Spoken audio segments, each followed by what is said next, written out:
Hello my dear students. So today we will start the new chapter, that is plant water relation. Okay. Now here, water is the most important factor for all the vital activities of plants. Soil is the main source of water for the plants. So water shows many properties due to which it has a great biological importance. So first we will look into that what are the properties of the water which make that water biologically important. Now here, that first one is a versatile solvent.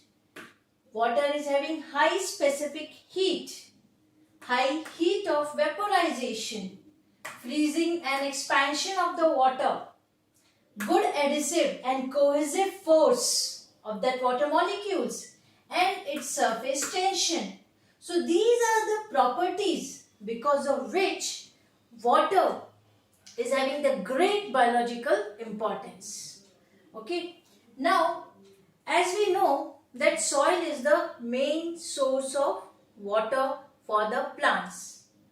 But all water that is present in the soil is not available to the plants for their use. Now we will study the types of the water and which one is available for the plants. Right. So here the source of water for plants. Now here first one is a hygroscopic water. Now hygroscopic water, which is held very tightly around the soil particles by adhesive force. So very strong bond between the soil particles and this water molecules because of this adhesive force. So this hygroscopic water. Fine. Now what happened, because they are very tightly bound, so this water is not available to the plants. Fine. Next is the combined water. It is present in the form of hydrated oxides of silicon, aluminium. So this combined water is also not available to the plants, but that is present in the soil. So hygroscopic water and combined water is not available to the plants. Here I have written like this. Now the next type, gravitational water. So due to gravitational force, this water goes down through the pores between the soil particles and reaches up to the water table. It goes beyond the reach of the most of the plants. So this one is also, we can say, not easily available for the plants. So it goes beyond the reach of most of the plants.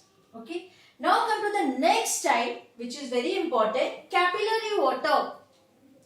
Now what is this? In between the small non-colloidal soil particles, very fine spaces are present. So between the non-colloidal soil particles, and water held in these spaces is called capillary water, and this water is available for plants. So which one? Capillary water is available for the plants. So hygroscopic water, combined water is not available. Gravitational water, that is one, is beyond the reach of the most of the plants, and capillary water, this one is available. And where it is present? In the small non-colloidal soil particles between the spaces, very fine spaces are there, and that is filled with this water. So this one is available for the plants. Now the next one, as absorption. Now water absorbing organ, that is roots. Now here I have drawn the structure of the root. Okay, and this root is having 4 regions. What are those? Region of cell division, region of elongation, then region of absorption and maturation. Here you can see this one is a region of cell division. Okay, mainly that is growth depend upon this region of cell division. This is covered with a root cap, protective covering is here. So region, this is the cell division region. This one is a region of elongation. It will increase length of the root. Then region of absorption. Then here is the region of maturation. So these four regions are there in the roots.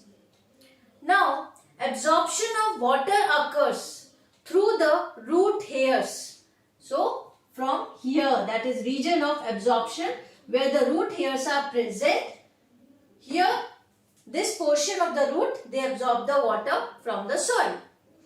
The epidermal cell of the root, this epidermal outermost covering, this epidermal cell of the root in this region of absorption, they produce many root hairs, and this epidermis is called epiblemma, which is giving the root hairs. So that is called epiblemma. Fine. Now what happened? As root hairs are mainly responsible for the absorption. So now we will see here the characteristics of the root hairs. Now root hair is unicellular. It is an elongated, delicate, unbranched prolongation of the epidermal cell. This one epidermal cell outermost, and they give rise the root hairs. And this epidermal cell is also called as epiblemma, which is giving the root hairs. Now, second, it is tubular and colorless. Okay. Now, cell wall of the root hairs, very important part, is made up of pectin and cellulose. These two compounds. So, cell wall of root hairs is made up of pectin and cellulose. Now, both the compounds, this pectin and cellulose, they are hydrophilic in nature. This is also very important characteristics.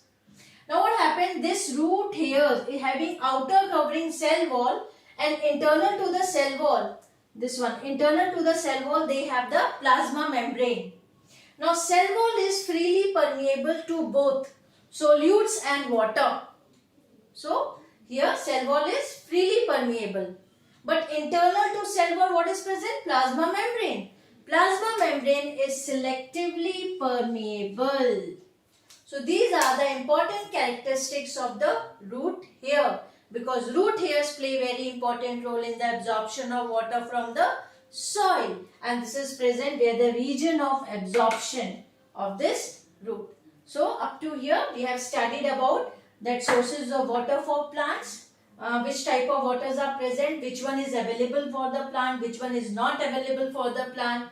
Okay, the structure of the root, what are the main four regions of the root, then characteristics of the root hair, and very important properties of the water, because of which this water is biologically very important. Okay, so just have a look of this. This diagram they have given in your textbook also.